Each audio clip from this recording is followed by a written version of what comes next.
হাসপাতালে আজ 1 মাস হয়ে গেল ভর্তি আছে মায়া। চিকিৎসা চলছে, সেই সাথে ব্রেনে আঘাত লাগায় মায়ার ছটফটানি বাড়ছে। তার মন্ত্রীর প্রাণকে উদ্ধার করতে না পারার কষ্ট মায়ার মাঝে কম নেই, বরং সবার থেকেও বেশি। কারণ শেষ মুহূর্তে বাচ্চাসুলভ তাজকে মায়াই হাত বাড়িয়ে দেয় বাঁচানোর জন্য। ফলাফল শূন্য হওয়ার কারণে মায়ার ব্রেনে দ্বিতীয়বার চাপ সৃষ্টি হয়, সেই সাথে মাথায় বাঁশের আঘাত। সেগুলোই বারবার মস্তিষ্কে চলাচল করছে। চিকিৎসা ব্যবস্থা উন্নত হওয়া সত্ত্বেও মায়ার ওপর প্রভাব ফেলছে না। স্কয়ার হাসপাতালে ভর্তি আছে। রাজ আসেনি প্রথম 1 সপ্তাহ। তাজকে খুঁজে চলেছে। মাহমুদ সর্দার চুপচাপ এক কোণায় বসে থাকেন। মালিনী তেমন একটা পাত্তা দেয় না। শিয়া আছে, মায়াকে সেবা করে আবার রাজকে দেখে কান্না করে। যারা এখন সুস্থ। বীর যারাকে নিয়ে নিজের বাংলোতে থাকে, সেই সাথে খোঁজ চালাচ্ছে আরশাদের। সেদিন তাজকে কিডন্যাপ করে আরশাদ বুঝেছিল তার জীবন ঝুঁকিতে। কিছুদিনের জন্য গা ঢাকা দেওয়া জরুরি। এত কাঁচা খেলোয়াড় আরশাদ না। একদিকে পুরো সর্দার পরিবার বিপদের মুখে, আরেকদিকে আরশাদ গা ঢাকা দিল। তারেককে গোপনে সেবা করে মিলি। মৌ এখন রিক্স সময় কাটাচ্ছে। পেট হালকা ভারী হয়ে উঠেছে। পিয়াস যথেষ্ট সময় ব্যয় করে মৌয়ের পিছনে। রাজ কিছুই বলে না, বরং সুযোগ করে দেয়। মায়ার প্রাণভোমরা মৌ, তাই পিয়াসের এদিক থেকে কপাল খুলে গেল। রুদ্র দিনরাত এক করে খোঁজ করছে তার হিয়া পাখির। খানবাড়ি মানে বীরের দাদু আর রাজের নানা বাড়িতে গিয়ে হিয়াকে পায়নি রুদ্র। মালিনীর কাছে হিয়ার কথা জিজ্ঞাসা করলে একটাই কথা বলে, হিয়াকে আমি খানবাড়িতে রেখেছিলাম, ও এখন কোথায় আমি সত্যিই জানি না। রুদ্র এখন ওপর মহল থেকে হিয়ার নিখোঁজের জন্য একটা অ্যাপ্লাই করে, তারপর সেদিকে তদন্ত চালানো হচ্ছে। কেউই হাত পা গুটিয়ে বসে নেই। আদ্র আছে হার্ট ট্রান্সপ্লান্ট এর সুযোগে। এই পুরো মুহূর্তে দেখে মজা নিচ্ছে সোনালি। সে তো চায় সর্দার মহলের প্রত্যেকে এভাবে অচল হয়ে পড়ুক। এটার সুযোগ খুঁজতেছিল সোনালি এতদিন। মিহিরের ঘরে এসে বসেছে মাত্র। মিহির এখনো মায়াকে নিয়ে তদন্ত চালাচ্ছে। মায়ার কোনো তথ্য পাওয়া যাচ্ছে না। এদিকে রুবি এখনো মোহনা সেজে সর্দার বাড়িতে পড়ে আছে। মিহির সামনে গেলেই রুবি তিক্ত বাণী ছুড়ছে। বিশেষ করে কিছুদিন আগেই রুবির একটা মিসক্যারেজ হয়। বিয়ে ছাড়া বাচ্চা। বিশ্রী লাগে এসব শুনতে। রুবি পাপ করেছে। মিহিরের প্রেমে পড়ে, তার প্রেমে অতি মাত্রায় প্রভাবিত হয়ে পাপ করেছে। এক হাতে তালি বাজে না। রুবির এই কাজটাও রুবির ইচ্ছাকৃত ছিল। যতই সে মিহিরকে অন্ধবিশ্বাস করুক, মিহিরকে হারানোর ভয় হোক না কেন, মিহিরের সাথে বিয়ের আগে এই সম্পর্ক তার করা উচিত হয়নি। নিজের শরীরকে মূল্যহীন করে দিলে তার প্রতিদান তো দিতেই হবে। রুবিকেও দিতে হয়েছে। সেদিনের পর থেকেই মিহিরের প্রতি ঘৃণা রুবির। ভাগ্য ভালো এই সময়টা রুবি শিবচরে থাকে না। থাকলে বাবা মায়ের সম্মুখে এই পরিস্থিতি ঘটলে মুখ লুকানোর জায়গা পেত না রুবি। বাচ্চা নষ্ট হবার ব্যাপারটা শুধু 3 জন জানে, সোনালি, মিহির আর রুবি। ঘরের এক কোণায় হাত ভাঁজ করে অন্যমুখে রুবি দাঁড়িয়ে আছে। সোনালি কিছুক্ষণ দুজনকে দেখে বলে ওঠে, শোনো মোহনা, ওটা তোমার অজানা কারণে ভুল হয়েছিল, আর আমার তো এতে আপত্তি নেই। তুমি আর মিহির তো বায়োলজিক্যাল না। মিহির ভুল করেছে তোমাকে হার্ট করে, আমি ওকে পানিশমেন্ট দিব। রুবি ফিচেল হেসে বলে, আমাকে কি ছোট বাচ্চা মনে হয় আপনার? একটা চকলেট দিয়ে ভুলিয়ে ভালিয়ে নিজের করে নেওয়ার মতো সস্তা মেয়ে মনে হয়? অবশ্য আপনার ছেলে তো আমাকে একই ট্রিক্স দিয়ে নিজের ফাঁদে ফেলেছিল। তার জন্য পস্তাতে হলো আমাকে। আর কত এই চাল চালবেন বলেন? আমি এবার নিজের কাজে ফিরতে চাই। আপনাদের এই নোংরা খেলা আমার আর ভালো লাগে না। মিহির এবার উচ্চস্বরে বলে ওঠে, এক্স্যাক্টলি মম। এই মেয়েটার না মনে আছে তার অতীত, আর না এই মেয়েটা আমাদের কোনো কাজের। পুরাই বাবার মতো ওয়েস্ট। ওকে বের করে দাও বাড়ি থেকে। ও কোনো কাজেরই না। রবি এবার একটু ভয় পেল। এই বাড়ি থেকে বের করে দিলে মায়ার কাছে কি জবাব দিবে রুবি? মায়ার অনুমতি ব্যতীত রুবি এক পা সরাতে পারবে না। এদের মা ছেলের মাঝে থেকে যে সমস্ত ইনফরমেশন রুবি পায়, সব তো মায়াকে জানায়। এখন তো আরও জানাতে চায় রুবি। এই মিহিরের জঘন্য অবস্থা নিজ চোখে দেখতে চায়। তাই বুদ্ধি খাটিয়ে বলে, যাব তো আমি বটেই, তবে আমার পরিচয় যখন পেয়েই গেছি, তখন আমার ভাগের অংশ নিয়েই যাব। এই সর্দার মহলের অর্ধেক প্রপার্টি মহসিন সর্দার তার মায়াবতীর নামেই লিখেছে। কিছু মনে না থাকলেও বাবার থেকে এগুলো খুব ভালো করে জানি আমি। দাদুর একটা ইচ্ছা পূরণ না হলেও আরেকটা ইচ্ছা পূরণ হবে। আমার মন্ত্রীকে দরকার নেই, সম্পত্তি পেলেই হবে। শুধু সম্পত্তি না, আমি তো আমার বাবার ব্যবসার হাল ধরবো ভাবছি, কারণ আমি তো তার একমাত্র মেয়ে। এই মিহির তো বায়োলজিক্যাল না? সোনালি শুকনো ঢোক গিলে বলে, তুমি কিভাবে জানলে? আপনি কি মনে করেন নিজেকে?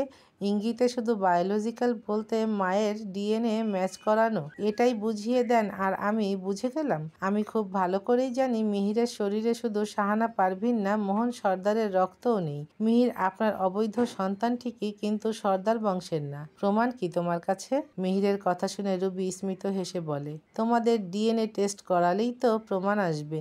যদিও আমি জেনেছি তোমাদের গোপন কথা শুনেই। সোনালি হালকা হাসি দেখিয়ে রুবির কাঁধে হাত রেখে বলে, তুমি তো তোমার বাবার সম্পত্তি চাও, তাই না? রুবি মাথা উপর নিচ করে। সোনালি মিহিরকে ইঙ্গিতে চুপ করতে বলে রুবির উদ্দেশ্যে বলে, তোমার বাবা তো তার সম্পত্তি রাজকে দিয়ে দিয়েছে, রাজের কাছে বিক্রি করেছে, ওই যে ব্যবসা, ওটার জন্যই। এখন এই মহলে আমরা আছি শুধু সর্দার পদবি আছে বলেই। সব কিছু দেখতে গেলে সম্পত্তির মালিক এখন একজন, শাহারিম রাজ সর্দার, যার সম্পত্তির অধিকার এখন তার বউয়ের ও ভবিষ্যৎ বাচ্চার। বাচ্চা না আসলেও শাহারিম রাজের বউ কিন্তু এসেছে। দুর্ভাগ্যবশত মোহনা নামক মায়াবতী না, মায়া নামক মায়াবতী। ওই রাজের মায়াবতী তো তুমি নও, এখন মায়াবতী তো ওই মায়া। তাহলে তোমার সম্পত্তি পেতে হলে কি করা উচিত বলো তো? কি করা উচিত আমার? মায়াকে তোমার রাস্তা থেকে সরানো, তবেই না সম্পত্তি পাবে। ভ্রুকুটি করে রুবি বলে, কিভাবে? মায়ার জায়গা মোহনা নিবে। রাজকে মোহনা বিয়ে করলে সম্পত্তি সব মোহনা পাবে। তখন তুমি তোমার অধিকার পেলে আর কি? এর মানে আমাকে মায়ার এগেইনস্টে যেতে হবে? হ্যাঁ। রুবি উল্টো দিক ফিরে শুকনো ঢোক গিল। এ কোন ফ্যাসাদে পড়ল সে? মায়ার হয়ে কাজ করতে এসে মায়ের বিরুদ্ধে যেতে হবে? মায়ার অগ্নিরূপের কথা ভাবলেই এখানে গা কাঁপছে, তাও বর্তমান সামাল দিতে বলে। ওকে ফাইন, তবে তাই হোক। সোনালি একটু স্বস্তির নিঃশ্বাস নিল। মিহির পাত্তা না দিয়ে নিজের মতো মায়ার কথা ভাবছে। রুবি যদি রাজকে বিয়ে করে তবে মিহিরের রাস্তা ফাঁকা। মায়ার মতো মেয়েকে ভাগ্যে পাওয়া অনেক ব্যাপার। সোনালি এখন তাকে সুবর্ণ সুযোগ করে দিচ্ছে, এটাই কাজে লাগাবে মিহির। মায়ার আজ আলাদা হলে সবারই ভালো। মুখে মৃদু হাসি ফুটল মিহিরের।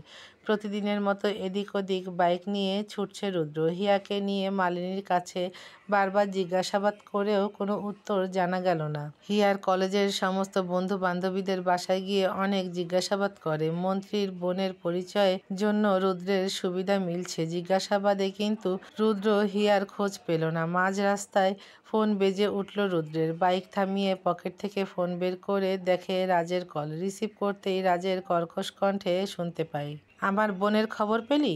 রুদ্র নীরবে নিঃশ্বাস নেয়, উত্তর দিতে পারছে না। বারবার একই ভঙ্গিতে উত্তর পেতে পেতে রাজ নিজেও অভ্যস্ত। কান থেকে ফোন সরিয়ে কেটে দিল কল। পিছন থেকে মাহমুদ সর্দার সোফায় বসা অবস্থায় বলেন, এবারও কি চুপ? রাজ মাথা উপর নিচ করে। মালিনী চোখের পানি মুছে বলে, আমি তো ওকে খানবাড়িতেই রেখে এসেছিলাম, এরপর কোথায় গেল মেয়েটা? কিছুই তো বুঝলাম না। সোনালি সিঁড়ি দিয়ে নামতে নামতে এদেরকে দেখে মালিনীর কাছে এসে মালিনীকে সান্ত্বনা দেয়। রাজ ফোন পকেটে ঢুকিয়ে বাইরে বের হলো। মায়ার কাছে যাবে এখন সে। বাইরে বের হতেই আকাশে বিকট শব্দ করে বিন্দু বিন্দু পানির দেখা দিল। রাজ গাড়িতে উঠে বসে। সেই সাথেই চারপাশ বৃষ্টিতে ঘিরে ধরল। রাজ বৃষ্টির পানি দেখছে, গাড়ি চালাচ্ছে ড্রাইভার। রাজের এখন বক্ষ ফাঁকা লাগছে। শূন্য বক্ষে হাত বুলিয়ে বলে, আমার বক্ষে তোমাকে প্রয়োজন মায়াবতী। এবার তোমার শান্তির জন্য না, এবার তোমার মন্ত্রীর শান্তির জন্য। বলেই সিগারেটে আগুন ধরিয়ে দিল। এক টান সমস্ত ধোঁয়া জানালার বাইরে যাচ্ছে। গাড়ির জানালার ভিতর দিয়ে বৃষ্টির ফোঁটা ঢুকছে। রাজের চোখ মুখ ভিজে এসেছে। ভালো লাগছে বেশ। বৃষ্টির বিন্দু বিন্দু ফোঁটার সাথে সিগারেটের ধোঁয়া উড়ানো মুহূর্ত। মায়াবতী জানলে তার খবর করে দিত। মায়া একদম সহ্য করতে পারে না রাজের ধূমপানকে। বিশ্রী গন্ধ লাগে মায়ার কাছে। রাজ কখনো মায়ার সামনে ধূমপান করেনি। এখন মায়া কাছে নেই বলেই এই দুঃসাহস দেখাচ্ছে। ভাবতেই ঠোঁটে একচিলতে হাসি দেখা দেয় রাজের। বাইকের পিছনের দিকে মাথা এলিয়ে দিয়ে বৃষ্টিতে ভিজছে রুদ্র। হাঁপিয়ে উঠেছে হিয়াকে খুঁজতে খুঁজতে। 1 মাস ধরে নিখোঁজ মেয়েটা। বুকটা ফাঁকা হয়ে আছে। হিয়াকে হারাবার কষ্ট যদি মাহমুদ সর্দারের পর কারো বেশি থাকে তবে সেটা রুদ্রের। খেয়ে না খেয়ে হিসাব মিলিয়ে যখন যার কথা মনে পড়ে তার কাছে চলে যায় জিজ্ঞাসাবাদ করতে। অনেক ক্রাইম এরিয়াতেও তদন্ত করেছে। বৃষ্টি ভেজা আকাশের দিকে চোখ রেখে বিন্দু বিন্দু পানির কারণে চোখ পিটপিট করে রুদ্র। তবুও চোখটা মেলানোর চেষ্টা করে বলে, হিয়া পাখি কোথায় তুই? তোকে যে খুব করে চায় তোর এই নষ্ট পুরুষ। এই নষ্ট পুরুষকে একটাবার শুদ্ধতায় ঘিরে দিতে পারলি না রে? শুধু পারলি অপমানে জর্জরিত করতে। হিয়ার মিষ্টি হাসির মুখশ্রী সেই সাথে রাগের মুখশ্রী কল্পনা করে রুদ্র চোখ বন্ধ করে। তখনই মেঘ ডেকে ওঠে, বজ্রপাত হয় খুব জোরে। রুদ্র ঠোঁট কামড়ে হেসে গাইতে শুরু করে, দেখলে তোকে বদলাই দিন, বদলাই রাত, বদলাই ঘুম, সঙ্গে সময় সন্ধে হলে বন্ধ ঘরে মনে পড়ে তোরই কথা, এমনই হয়। কেন যে তোকে পাহারা পাহারা দিল মন, কেন যে এত সাহারা সাহারা সারাদিন, কেন যে তোকে পাই না মনে হয় সারাটা দিন। গান শেষ করতেই রুদ্রের চোখ ভিজে আসে। এই ভেজা চোখ কেউ দেখতে পায় না। আজ আকাশটাও রুদ্রের সাথে কান্না করছে। এতে রুদ্রের সুবিধা, চোখ থেকে গড়িয়ে যাওয়া সমস্ত পানি আকাশের পানি ধুয়ে দিচ্ছে। এখন তার হিয়া পাখির প্রয়োজন নেই। থাকলে হয়তো হিয়া পাখি বলতো, নষ্ট পুরুষের চোখে পানি মানায় না রুদ্র ভাই, তাদের চোখে তো শর্ট ড্রেস পরা সুন্দরী মেয়েদেরকেই মানায়। রুদ্র সেই কথাতে গা দোলানো হাসি দিত, জিতিয়ে দিত হিয়াকে তিক্ত কথাগুলো শুনে। তাতেও শান্তি পেত রুদ্র যদি হিয়া তার চোখের সামনে সুরক্ষিত অবস্থায় থাকতো। এখন কেমন আছে হিয়া? ভালো আছে তো? তার নষ্ট পুরুষের কথা মনে পড়ে কি? নাকি সব ভুলে গেছে, শুধু বিপদের মধ্যে বাবা আর ভাইকে মনে করছে? রুদ্র চাতক পাখির মতো খুঁজছে শুধু তাকে। এই রুদ্রের ভালোবাসা বুঝবে তো হিয়া, নাকি এবারও গোপনে ভালোবেসে যাবে? দেয়াল টপকে মাত্র বাড়ির ভিতর আসলো যারা। ভিতরে এসে গাউনের মধ্যে হাত রাখতেই কর্কশ কণ্ঠ ভেসে ওঠে, কোথায় গিয়েছিলে জানেমান? যারা কেঁপে উঠল কিন্তু নিজেকে সামলে নিয়ে বলে, তুমি কখন আসলে? বীর রাগে ফুঁসতে ফুঁসতে সোফা থেকে উঠে যারার কাছে এগিয়ে এসে যারা 2 বাহু চেপে নিজের অতি নিকটে আনে। রক্তিম চোখ যারাকে ভয় পাইয়ে দেয়।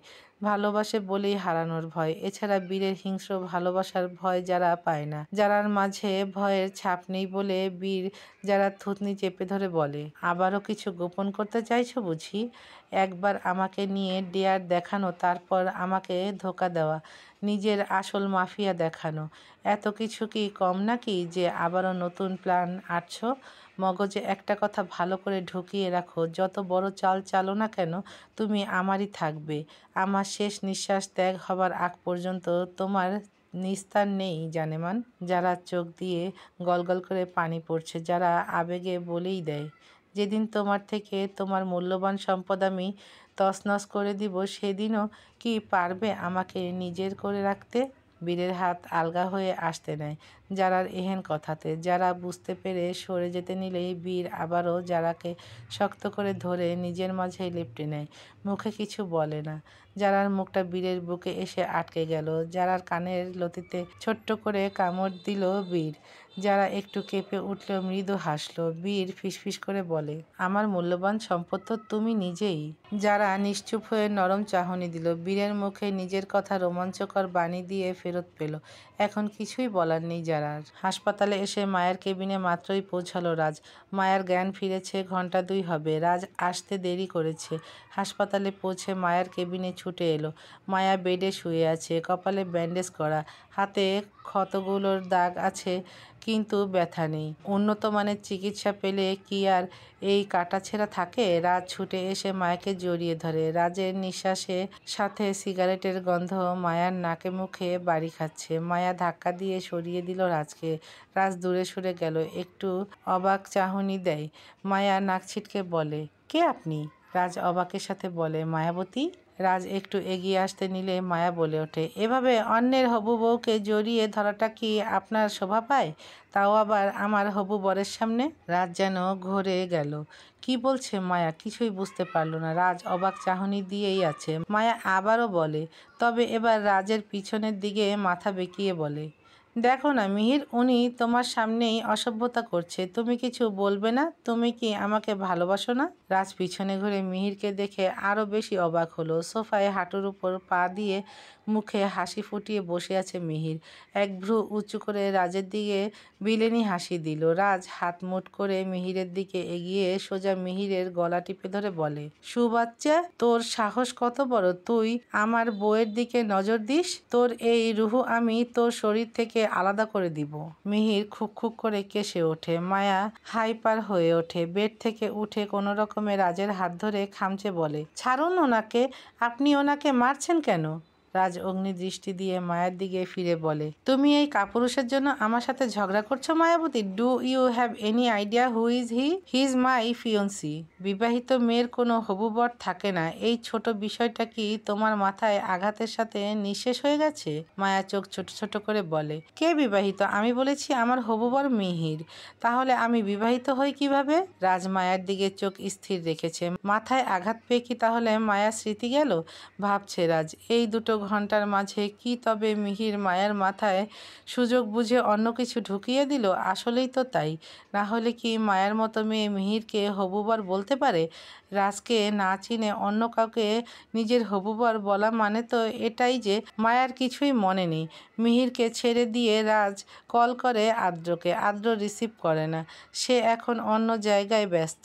শিডিউল অনুসারে অন্য জায়গায় সার্জারি চলছে আদ্রর।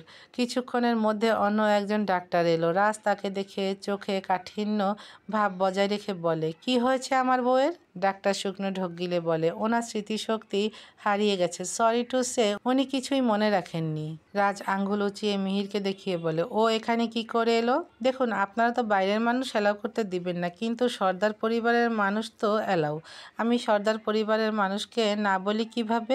তাই রোগীকে দেখতে আমি সবার প্রথমে যাকে পেয়েছি তাকেই ঢুকতে দিয়েছি। রাত জোরে জোরে দুটো নিঃশ্বাস নিয়ে মিহিরের দিকে ফিরে তাকালো। মিহিরের পাশে মায়া দাঁড়িয়ে আছে। মিহির মায়ার দিকে একবার তাকিয়ে রাজের দিকে চোখ রেখে দাঁত কিরমির করে হেসে বলে, বাড়িতে যাবে না বেবি ডল? মিহিরের মুখে বেবি ডল শুনে রাজ হিতাহিত জ্ঞানশূন্য হয়ে মিহিরের বাম পাশের বুক বরাবর দিল এক লাথি। মিহির মুখ থুবড়ে পড়ে যায় মেঝেতে। মায়া বড় বড় চোখ করে তাকিয়ে আছে। ডাক্তার নিজেও ভয় পেলেন। রাজকে তো চেনে সবাই। মায়া জ্ঞান হারালে কি হবে? বাকিরা খুব ভালো করেই জানে শাহরিমরাজ কি। মায়া এগিয়ে এসে যেই মিহিরকে ধরতে নেয় অমনি রাজ শক্ত করে মায়ের হাত ধরে। মায়া ব্যথা পেয়ে বলে, হাত ছাড়ুন, আমার ব্যথা লাগছে। তার থেকেও বেশি আমার ব্যথা লাগছে। তোমার তো হাতে, আমার সোজা এই জায়গাটায়।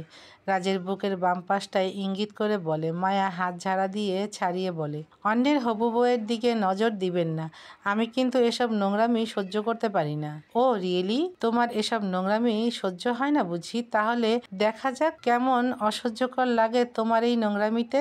বলেই মায়ার হাত ধরে নিজের কাছে এনে মায়াকে কোলে নিয়ে বাইরে যেতে নেয়। মায়া পা লাফাচ্ছে।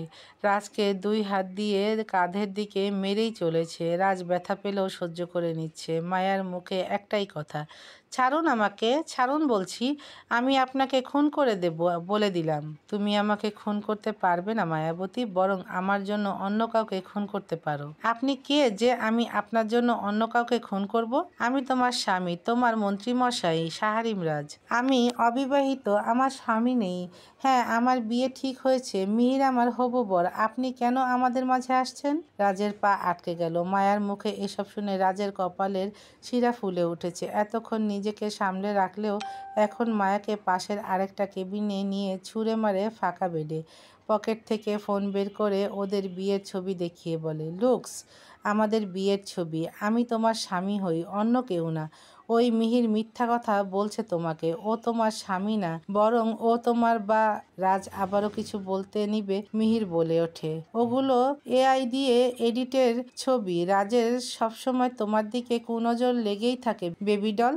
ও এসব ছবি বানিয়ে তোমাকে ব্ল্যাকমেল করে আমার থেকে আলাদা করতে চেয়েছিল। আমি ছবিগুলো বিশ্বাস করিনি বলেই তোমার উপর হামলা করে। এরপর তোমার আর কিছুই মনে পড়ছে না। রাজ চোয়াল শক্ত করে। মায়ার নজর রাজের চোয়ালের দিকে। মায়া রাজকে দেখে বলে, মিথ্যা বলে আমাকে আপনি বিভ্রান্ত করতে পারবেন না। মিহির আমাকে ভালোবাসে, আমাকে টেক কেয়ার করে। ও আমাকে এতটাই বিশ্বাস করে যে আমার এসব নকল ছবি দেখেও ও আমাকে ছেড়ে দেয়নি। আমি তাহলে কি করে অবিশ্বাস করি? আপনি চলে যান, সরে যান আমাদের জীবন থেকে। রাজ এবার হুঙ্কার দিয়ে প্রথমবারের মতো মায়ার সামনে রক্তিম চাহন দিয়ে বলে, আব্বে এই মায়াবতী, বলেই মায়ের চোয়ালে হাত রেখে বলে, যা কিছু বলছো সব কিন্তু তোমার মনের কথা না। এই সব কিছু তোমার নিউরনে চাপিয়ে দেওয়া কথা। তাই মাফ করে দিলাম আমাদের বিচ্ছেদের কথা তোমার জবানে আনার জন্য।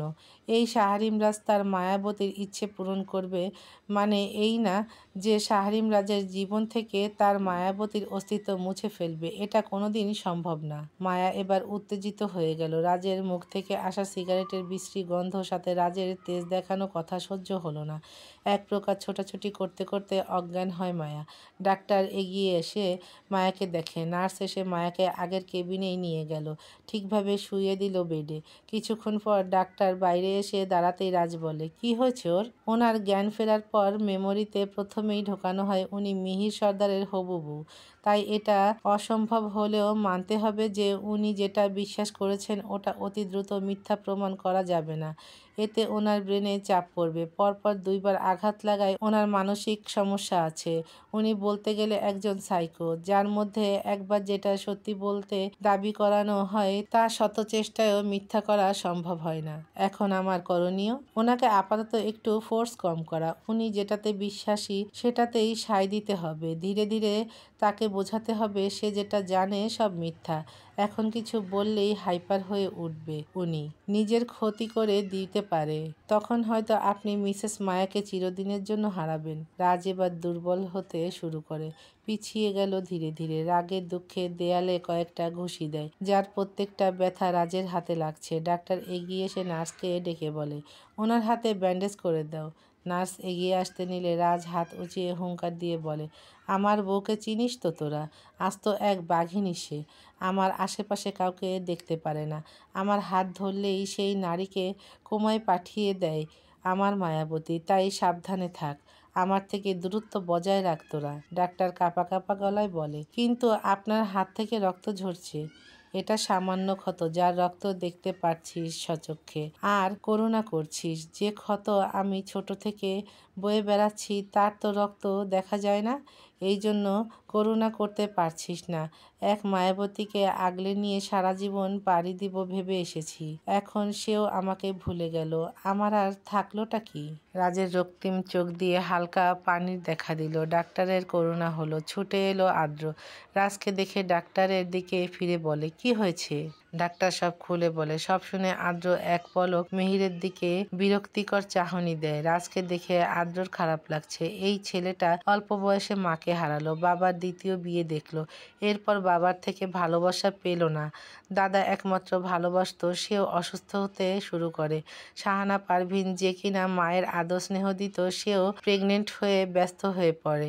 এরপর মায়াকে দেখে রাজের দুনিয়া পাল্টে গেল। মহসিন সর্দার রাজকে সবসময় বলে এসেছে, আমার মায়াবতী আমাদের বংশে প্রথম কন্যা সন্তান, আমার নয়নের মণি মোহনা সর্দার, যাকে আমি মায়াবতী বলে ডাকবো। দাদুর থেকে শুনে রাজও মায়াকে মায়াবতী বলে ডাক দেয়। যত বড় হয় একসাথে মাটির পুতুল নিয়ে বর বউ খেলে। এমনকি মায়া রাজ দুজনেই ছোটবেলায় ছোট ছোট লাল বেনারসি ও সাদা পাঞ্জাবি দিয়ে বর বউ সেজে কতবার যে তিন কবুল বলে ফেলেছে তা গুণে শেষ হবে না। রাজ ধীরে ধীরে প্রাপ্তবয়স্ক হতে থাকে। তখনই মায়ের জন্য আলাদা অনুভূতি দেখা দিল। মায়াকে বউরূপে মানতে রাজি হয় রাজ। সবাই সাক্ষী হয় ওদের বাল্যবিবাহে। এটা মহসিন সর্দারের একটা আলাদা বুদ্ধি বলা চলে। তিনি বুঝতে পারেন রাজ লন্ডনে গেলে অনেক কিছুর পরিবর্তন ঘটবে, তাই রাজ যাওয়ার আগে গ্রামের দিকে এসে গোপনে বিয়ে দিয়ে রাখেন। সেই মায়াকে আড়ালে আবডালে নিজের কাছে রেখেছে রাজ। মায়াকেও বুঝতে দেয়নি। মায়ার জীবনের সফলতা দেখার অপেক্ষায় ছিল শুধু। যেই মায়া ঢাকায় নিজের শোরুম উদ্বোধন করেছে, রাজ আর অপেক্ষা করতে চাইল না। নিজের বউকে সবার সামনে নিজের করতে চাইল। বীর যারাকে নিয়ে ব্যস্ত থাকায় রাজ নিজের মতো করে মায়াকে বুদ্ধি করে বিয়ে করে। যেই মায়ার জন্য জীবনের এতগুলো বছর একাকিত্বে পার করে দিল, আজ সেই মায়া তাকে ভুলে গেছে। রাজের জন্য এটা কতটা যন্ত্রণার, এটা শুধু রাজের স্থানে নিজেকে কল্পনা করলেই বুঝতে পারবে। আদ্র এসে রাজের কাঁধে হাত রেখে বলে, ধৈর্য ধরো ব্রো, সব কিছু ঠিক হয়ে যাবে। আমার মায়াবতী আমাকে ভুলে গেল, এটাও দেখার বাকি ছিল। পরিস্থিতি এগুলো দেখতে বাধ্য করছে। আমার যদি বুকের ক্ষতটা গভীর না থাকতো, তাহলে সেদিন আমিও মারামারি করতে পারতাম। সেদিন তো আমার এই গুলি লাগা ক্ষততেও ওরা লাথি মারে। রাজ আরও বলতে নিলে আদ্র অবাক হয়। রাজকে প্রশ্ন করে, আমাদের তো বলনি? একদিকে আমার ভাই, আরেকদিকে আমার বউ, দুজনের বিপদে আমার ক্ষত কিছুই না, তাও আমি পারলাম না কাউকে রক্ষা করতে। আমি আজ হেরে গেলাম। আদ্র রাজের পাঞ্জাবির প্রথম 2টা বোতাম খুলে দেখে গুলি লাগা স্থান কালো হয়ে আছে। তাজকে আক্রমণ করার 1 দিন কি 2 দিন আগেই তো রাজ হাসপাতাল থেকে বাসায় ফেরে। রাজ নিজেও তো পরিপূর্ণ সুস্থ ছিল না, তার মধ্যেই সব ঘটে গেল। সবাই ভুলে যায় রাজের শরীরের কথা। ভুলবে নাই বা কেন? তাজকে হারানোর বেদনা, হিয়ার নিখোঁজ সংবাদ, মায়ার হাসপাতালের চিকিৎসা, এসবে কার এত সময় রাজের দিকে চোখ রাখার? মায়া সজ্ঞানে থাকলে রাজের যত্ন নিত। এখন তো সেও রাজকে চিনতে পারছে না। মাহমুদ সর্দার বাইরে গেছেন, তার এখন তাজ ও হিয়াকে নিয়ে এদিক ওদিক দৌড়াতে হচ্ছে। তাজের বডি পাওয়া যায়নি। ফোর্স নিয়ে যাওয়া হয় খাদের শেষ প্রান্তে, পেল না কোনো অস্তিত্ব। অনেকের ধারণা তাজকে জলহস্তিরা খেয়ে ফেলেছে। শিয়ার ধারণা সোনালি কিছু করেছে হয়তো, তাই তো এখন সোনালিকে সহ্য করতে পারে না।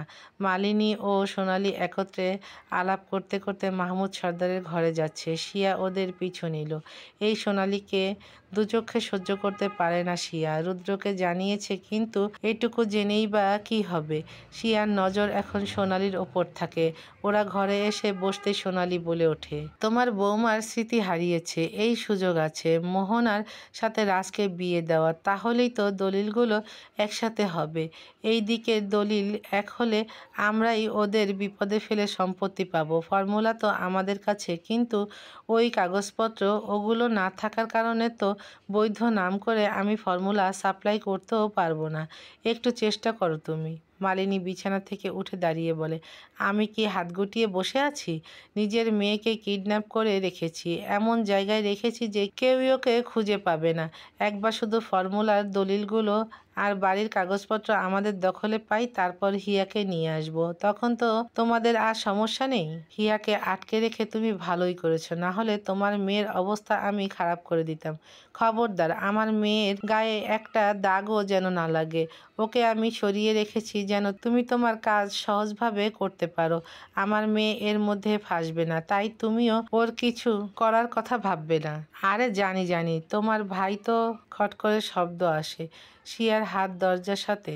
শিয়া অবাক হয়ে দেখছে ওর মাকে। মালিনী একটু ঘাবড়ে গেল। শিয়া ঘৃণা ভরা দৃষ্টি নিয়ে বলে, ছি, বলেই দৌড়ে চলে যায়। সোনালি ব্ল্যাকমেল করে বলে, সুযোগ আছে, এই মেয়েকেও সরাও, না হলে এর কিছু হলে আমি দায়ী না। সরাতে হবে না, একে আমি আমার মুঠে আনতে জানি, তুমি চিন্তা করো না, আমি দেখছি ওর ব্যাপারটা। মালিনী চলে গেল শিয়ার পিছনে। শিয়া নিজের ঘরে এসে ফোন হাতে নিয়ে কল দেয় আদ্রকে। এদিকে রিং হতেই মালিনী এসে শিয়াকে নিজের দিকে ফিরিয়ে বলে, যা যা নিজের কানে শুনেছিস সব ভুলে যাবি।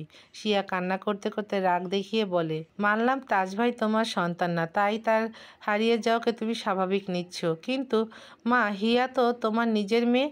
তুমি ওকে কিডন্যাপ করে রাখলে কিভাবে? নিজের স্বার্থে নিজের মেয়েকেও কিডন্যাপ করে রাখলে? নিজের স্বার্থের থেকেও বড় কথা হিয়ার সুরক্ষার জন্য। আমি হিয়াকে কিডন্যাপ না করলে ওরা মেরে ফেলতো। আমি সন্তান হারিয়েছি একটা, আর কত সন্তান হারাবো। তুই একদম চুপ থাকবি, কোনো টু শব্দ করবি না, না হলে তোকেও কিন্তু কিডন্যাপ করে রাখবো। কেন মা, কেন? ওদের সঙ্গ কেন দিচ্ছ তুমি?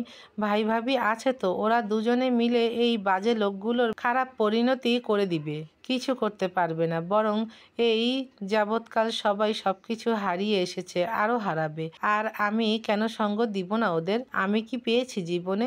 তোর বাবার ভালোবাসা পাইনি আমি। আমি শুধু একটা চেহারার জন্য তোর বাবার সাথে সংসার করার সুযোগ পাচ্ছি। রোহিণীকে কল্পনা করে আমার সাথে সংসার করে তোর বাবা, আমার সাথে মালিনী খান ভেবে কোনোদিন আমাকে ভালোবাসতে পারেনি। তুমি আমার বাবাকে চিনতেই পারোনি। আমার বাবা তার প্রথম বউকে ভুলতে না পারলেও দ্বিতীয় বউকে ভালোবাসে। তোমাকে আমাদের জন্য বাবা এখনো কোনো শাস্তি দিতেই পারেনি। তুমি ওদের সাথে যুক্ত হয়ে বড় মায়ের ফর্মুলা আদায় করতে চাও। ছি মা, ছি। তুমি তোমার বোনের ক্ষতিটাও করে দিলে। তোমার ও যমজ বোন ছিল মা, আল্লাহ তোমাকে যমজ সন্তান দিয়েছে। একবার ভেবে দেখো তো, তোমাদের দুই বোনের মতো যদি আমাদের ভাগ্য একই হয়, তোমার সহ্য হবে তো মানতে? শিয়া, বড় বড় কথা বলে ফেলেছিস তুই। জীবনের মূল্য বুঝতে পারছিস না এখনো। বাবা আর ভাইয়ের থেকে শুধু মানবতার ফেরিওয়ালা হতে শিখেছিস। ভাগ্যিস মানবতার ফেরিওয়ালা হয়েছি, তোমাদের মতো জালিম না। শিয়ার গালে ঠাস করে থাপ্পড় বসিয়ে দেয় মালিনী। শিয়া গালে হাত দিয়ে অবাক হয়ে তাকায় মালিনীর দিকে। মালিনী কাঁপতে কাঁপতে বলে, আমি শুধুমাত্র একজন প্রয়োজন হয়ে এসেছি তোর বাবার জীবনে। প্রিয়জন হবার সুযোগ পাইনি, সেই সাথে হারিয়েছি প্রথম সন্তানকে। আমার দুঃখ তুই কি বুঝবি? মা, মা যেদিন হবি সেদিন বুঝবি এই মা সন্তান হারিয়ে ঠিক কতটা পুড়েছিল সেদিন। শিয়া কান্না করতে করতে বাইরে দৌড়ে গেল। মালিনী খুব ভালো করেই জানে শিয়া মালিনীর ব্যাপারে কাউকে জানাবে না। মাকে শিয়া এখন ঘৃণা করলেও মাকে তো লোকসমাজে বদনাম করা যায় না।